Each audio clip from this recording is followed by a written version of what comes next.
Joining us now is political analyst Paul Lisnek. Good morning, Paul. Good morning, Larry and Robin. What impact, if any, do you think the events of this weekend will have on people and their thoughts about who they want to vote for, whether they want to vote?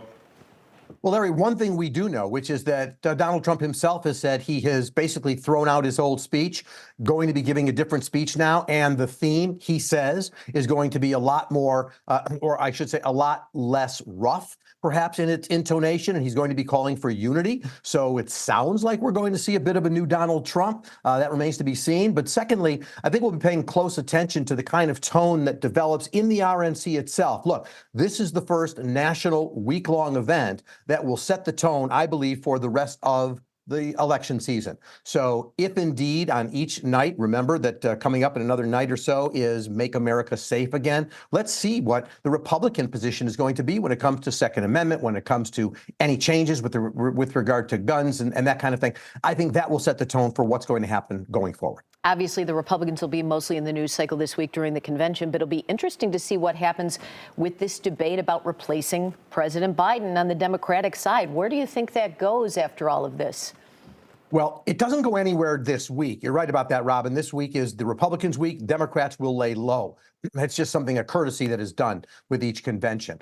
Look, the pressure was building on President Biden to step out, obviously. I think it still does. There's still issues of money not coming in for him and for other elections. But you also have to remember the president has dug in his heels, and it's his decision to make. So I think that Democrats will continue to talk to him. The conversation has changed. It was all about, will Biden stay in? Now it's all about the attempted assassination of the former president. So the dialogue has changed, but I don't think Democrats are going to be giving up that conversation. I'll be in touch with some Democrats during the week to find out what, if any, influence and message they're sending to the president, and we'll see what happens towards the end of the week. But if something happens with Biden, at this point, it would be next week. And you think both candidates will pull the plug on public events, certainly outdoor events? Well, look, I mean, we know that Biden took down his ads and fundraising efforts.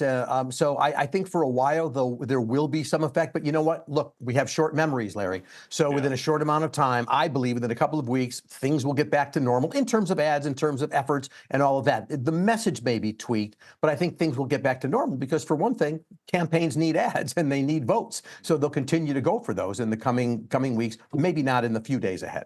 All right. You can watch Paul every Sunday at 9 a.m. for WGN Political Report. Thanks, Paul. Thanks, Paul. Thanks, guys.